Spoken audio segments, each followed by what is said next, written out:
Welcome to episode 325 of the Mark and Me podcast. As always, I'm your host Mark. Now joining me on today's episode is the actor Joseph Millson.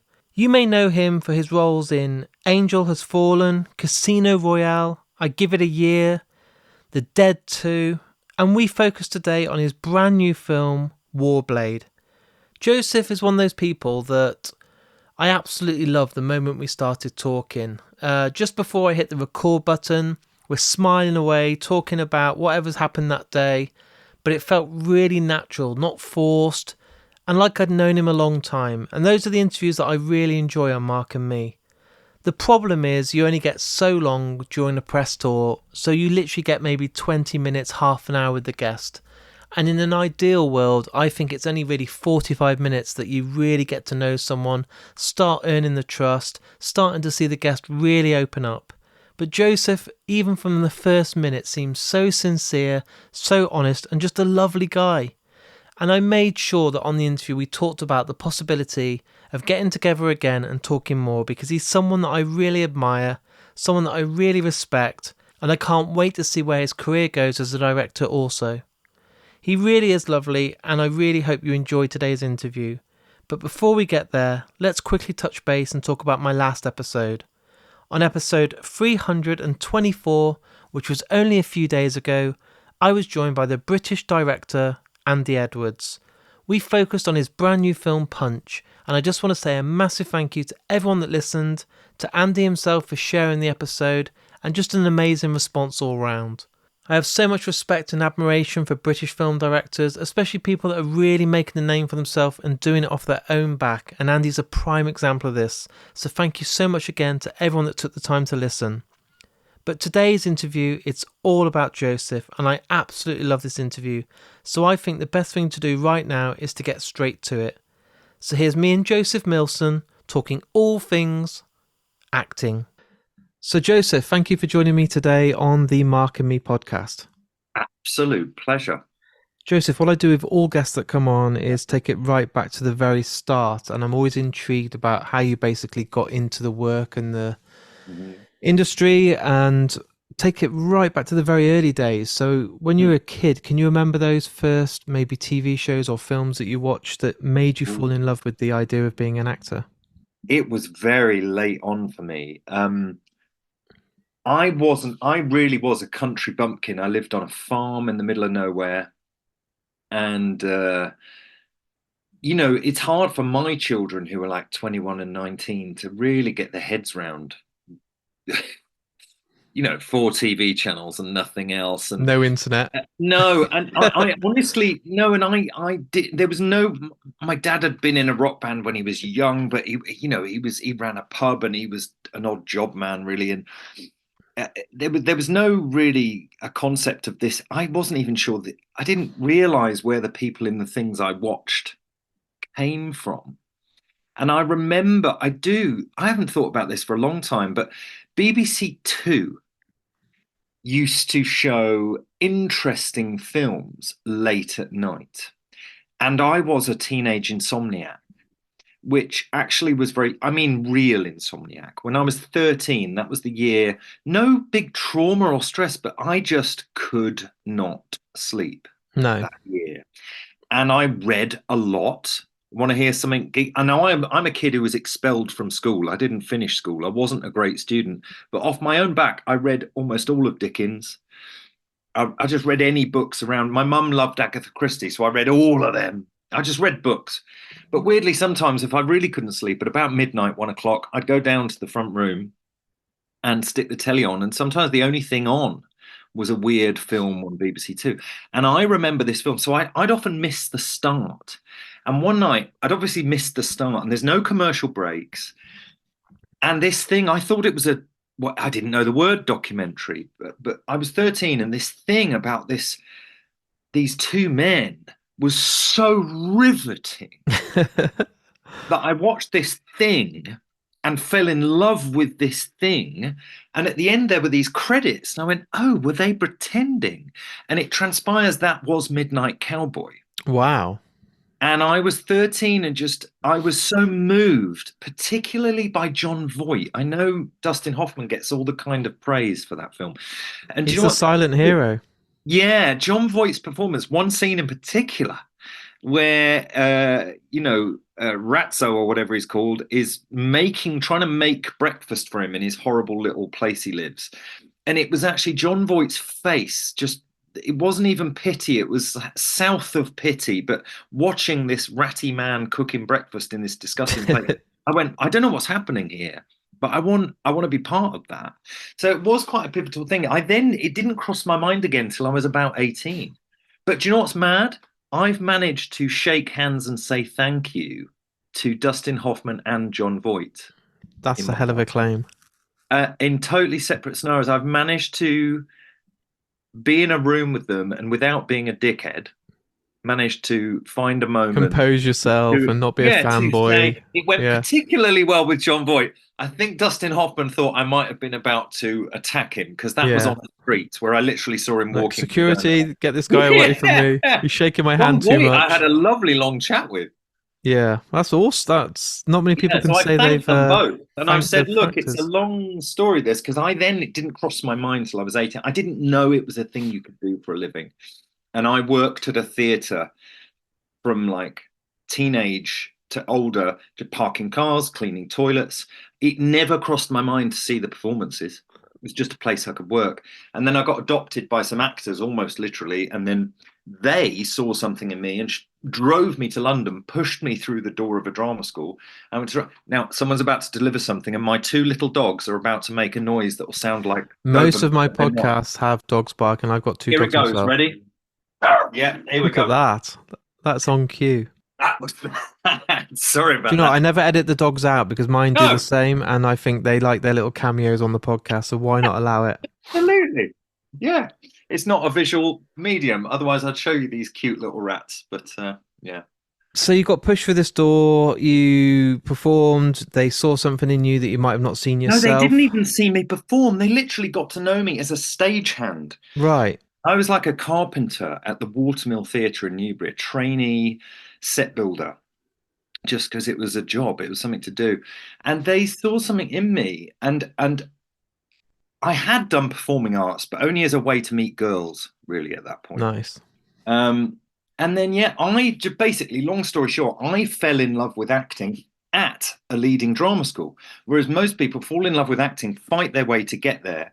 I just auditioned and I had no stress. I went in and went, all right, oh, you've got to do some Shakespeare, apparently. Yeah. And obviously, there's no deodorant for desperation. So I must have been, with hindsight, that's really interesting. Someone coming in who looks like they don't give a shit and is a total country bumpkin, and there's something about them. Whereas people who are desperate to be at the drama school must make you sit back and go, oh, no, thanks. So I got in sort of everywhere I went, had no idea how hard it usually was for people. And then at drama school went, oh, yeah, actually, this is the thing for me. So that's my story. What a unique story. Like, I've done over 300 episodes and no one's kind of just been, not in a disrespectful way, but kind of half-hearted. Like, you're all right, yeah, I'm just Yeah, here. Like, until I got can I there, find out a bit more? I liked it. I liked it, but only at drama school did I realize I loved it. Yeah. It's been And 30 years now. did you have the backing from your family? Because obviously it's a Oh risk. yeah, Yeah. definitely, definitely. They were great. They're very kind of left-wing arty-farty hippie types, my mum and dad. My dad's been dead a long time now, God bless him, but they were both totally supportive. They just couldn't support me financially. No. Didn't have a bean. But they were philosophically and emotionally very supportive. Yeah. Yeah. And you've had such a, obviously in the time we've got, we can't discuss every role you've ever been in, but you've been in such a variety of shorts, of big performances like Macbeth, TV shows like Penny Dreadful, Law and Order, literally loads of different varieties of roles. But what if you kind of were on an episode, and this is for the older generation listening now, but like the time of your life, what's Yeah. those roles that have stayed with you that you've just absolutely been blown away by, and the whole experience is some of your favorite times? Well, it's not necessarily the biggest films. Like I've been in a Bond film, I've been in the Yeah. Doctor Who universe, I've been in Marvel universe. It's not always them. sometimes it is a bit like the film we're here to talk about, Warblade. It is the smaller things. So, and sometimes theatre, of course, and sometimes radio. Yep. Some of my most rewarding work has been performances for BBC Radio 4 that I've really been able to get into, and roles you might not have got visually. Well, So I I'm sitting played here in, now interviewing you, and I'm thinking, yeah. God, his voice sounds good. Like I need to up my game. I've not had enough Well, I've coffee. done I'm about like, oh, 50 radio plays and I love them. And it's funny, so I've played lead roles at the Royal Shakespeare Company. I've played Hamlet, Benedict, Macbeth at the Globe and whatever. And great theatre at the National Theatre and new plays at the Royal Court, whatever. All theatre-wise, ticked every box you could ever want. Big musicals. And there were some theatre things which are amazing. I did a play called The Rover at the Royal Shakespeare Company, playing the Rover, which was insane, just swashbuckling, flying around the rope, sword fighting nonsense. Just, I was Brian Blessed, age 25 type.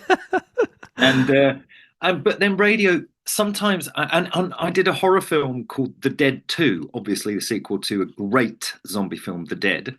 And mine was in India. That was 6 weeks in India, and I was in every frame of that film, and that was extraordinary. Um, and yeah, radio. I played George Orwell for a year-long season of George Orwell celebration on Radio 4. So I did about 6 plays playing him, and I read almost every book of his for them, and got absorbed in that. And I did a 9-hour Forsyte saga for Radio 4, which I know some people might have never listened to radio drama. It's amazing because your imagination paints the you get pictures. immersed in it, don't you? You Oh, can it's get completely lost fantastic. in it if you get the Uh, right ones that are done right with the right oh, production. Amazing. honestly, yeah, exactly. So I've been so lucky. I am, as an ex-agent of mine used to call me, the busiest unknown actor in the world. You know, That should be on your IMDb, the little there you slogan or a go. tattoo. Yeah. Yeah. Sadly, still not rich, but I have been blessed with being incredibly busy, and I've done a lot of every corner of this thing. You I know. mean, you just mentioned then obviously Warblade, which you are promoting at the moment. How did this role come about for you? Because obviously it's a bit different. It's not TV, it's film. There's a Yeah. budget, there's a big production. You're talking obviously about war. It's a big subject and it's a big Yeah. part for you. So was it an audition through your Actually, agent or? not. No, I understand now. I'm moving as well. We won't have time to talk about possibly, but I'm moving into directing my own films a bit more. I'm certainly writing a lot, and I understand where I sit very realistically in the film market.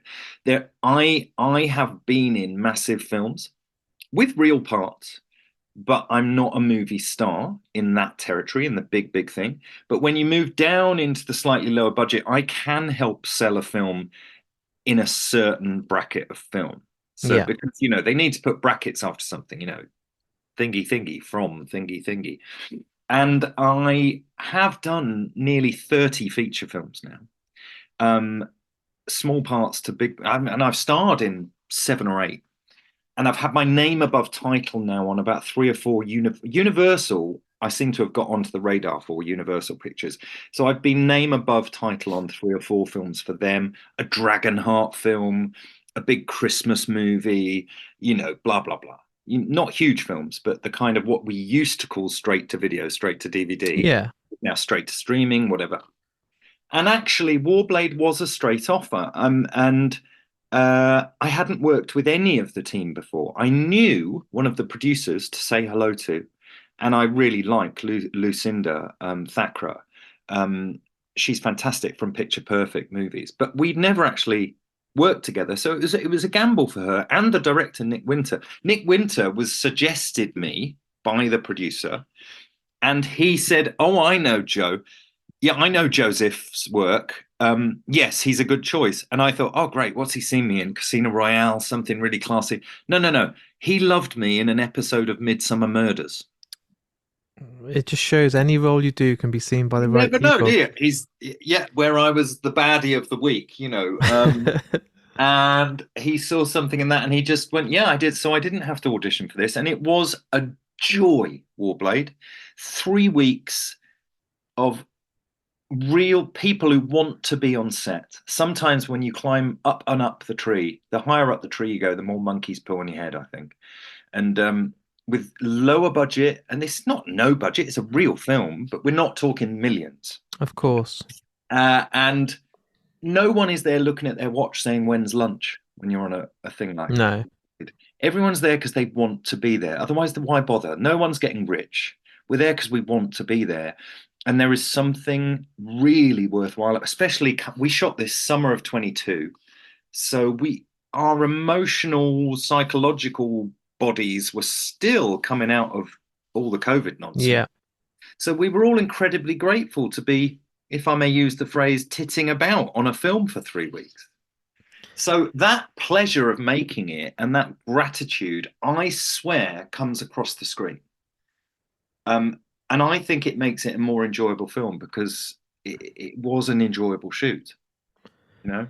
It feels like I'm just scratching the surface with you today, and I feel like I could talk to you for hours. Let's do it. We'll have to do another one. Yeah, I know obviously today we're promoting this film, and it's really lovely to talk to you, but I'd love to do a follow-up where I can talk to you more about your ideas and your introduction to directing as well, because obviously having a vision from behind the camera, from being in front of the camera, is a huge step. And 30 years now, it's like it's interesting. And we turn over on my first feature film February 20th. So maybe after that's done, let's sit down and see how that's gone for you. But one question I do ask everybody that comes on the podcast, and if you'd listened to a previous episode, you'll know this is coming, but every guest, and it doesn't matter if you're Anthony Hopkins or the next big thing, I ask the guest to choose a song that's played at the end of the episode. So to make it as personal as I can, each and every episode, all 300, the guest has chosen a different piece of music. So is there a song, and I am putting you on the spot today, Joseph, but a song that you love or a band that you love that you'd love to be played at the end of today's interview? Definitely. Let's go for That's Entertainment by The Jam. Wow, that's a hell of a tune. Yeah, and it feels like, now it's funny, you know, because my wife, Sarah Jane Potts, well-known actress and lovely lady, is proper tough working class Northern. Right? She's the real deal where she grew up. And it took a long time to convince her that I was working class. I said, not now. I'm clearly middle class now, my current life, no question. But my origins are working class. And it was quite hard for her to work out that Southern people could be working class. And then that there was a version of working class that wasn't urban. What countryside? I said, look, there were panes of glass missing in my house the entire time I lived there with cardboard.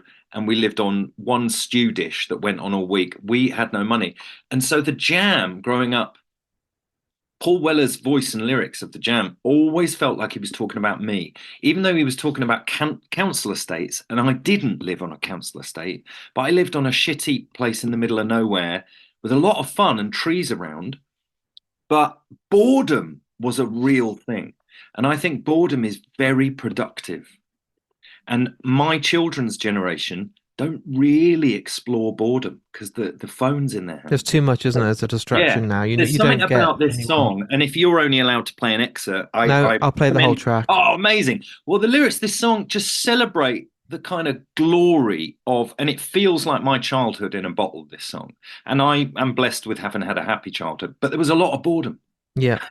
And I think there's a really good point to take away from that. Even though the song choice wouldn't instantly make me think of boredom, the fact that no one's bored anymore because there's 10,000 TV channels, there's Netflix, there's no having to go down to the video shop and waiting to choose for video. There's no waiting to queue up and buy an album and listening to it. It's all at the fingertips. And I'm going to sound like an old man. I'm only 41, but I miss the days of, what should I do? What should I do to be a bit more creative today? What should I write? Where should I go that's a new adventure?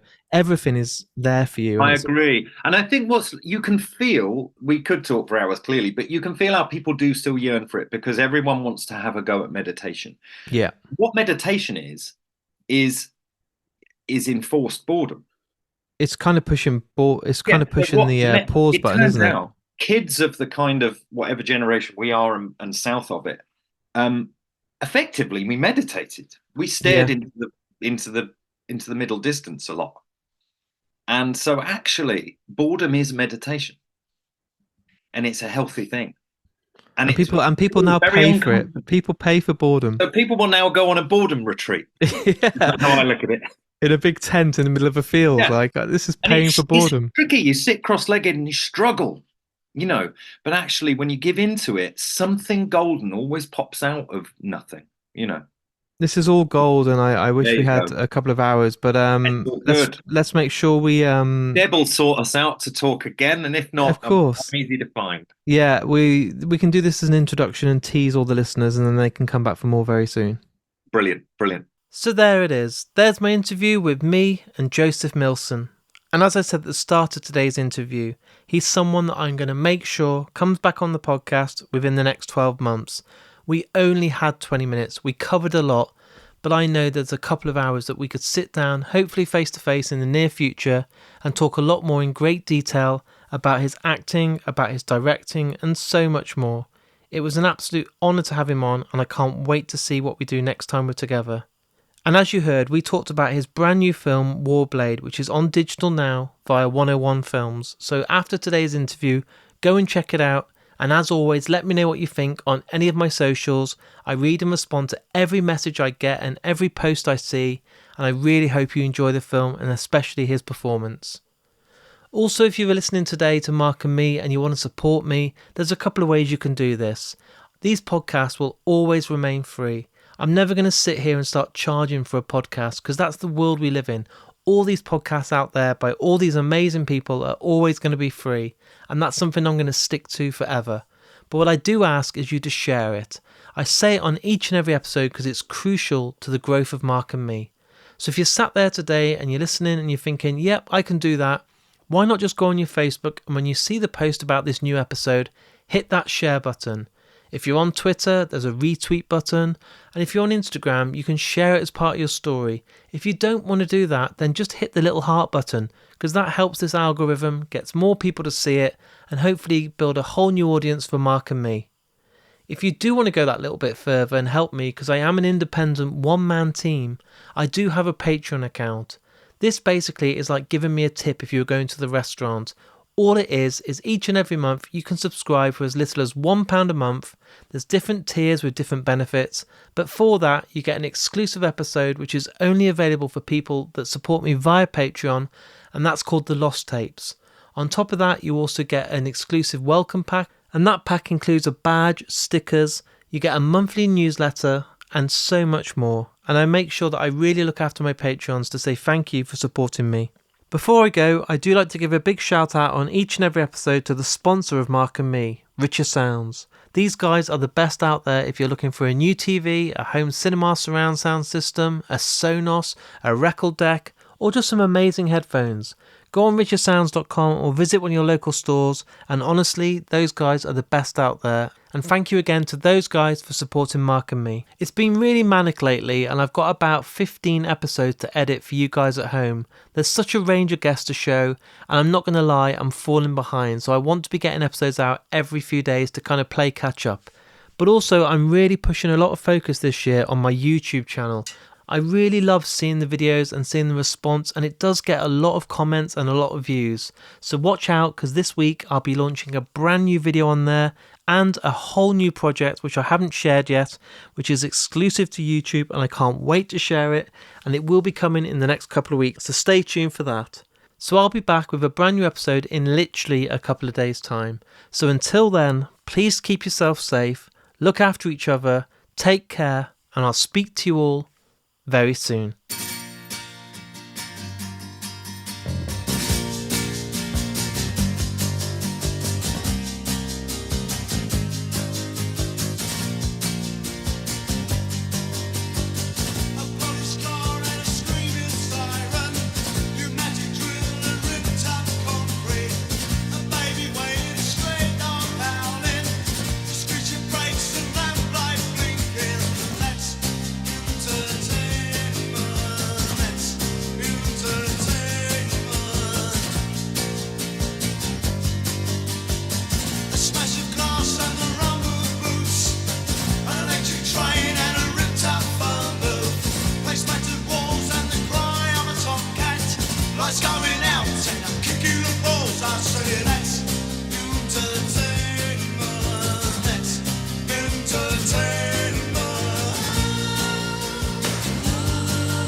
a freezing cold flat to nap on the walls. I say that's entertainment. That's entertainment. Waking up at 6 a.m. on a cool warm morning, opening the windows and breathing in petrol. An amateur band rehearsing in a nearby yard, watching the telly and thinking back to holidays. That's entertainment. That's entertainment.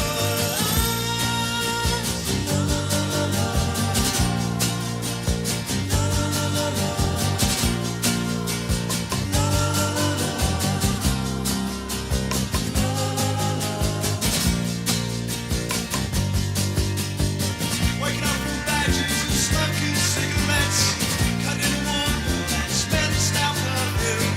Hot summer's day and sticky black tarmac, feeding ducks in the park, gown wishing you were far away. That's entertainment. That's entertainment. Two lovers kissing makes the scream of midnight. Two lovers missing the tranquility of solitude. Getting a cab in, travelling on buses. Read the graffiti about slash seat affairs. I say that's entertainment.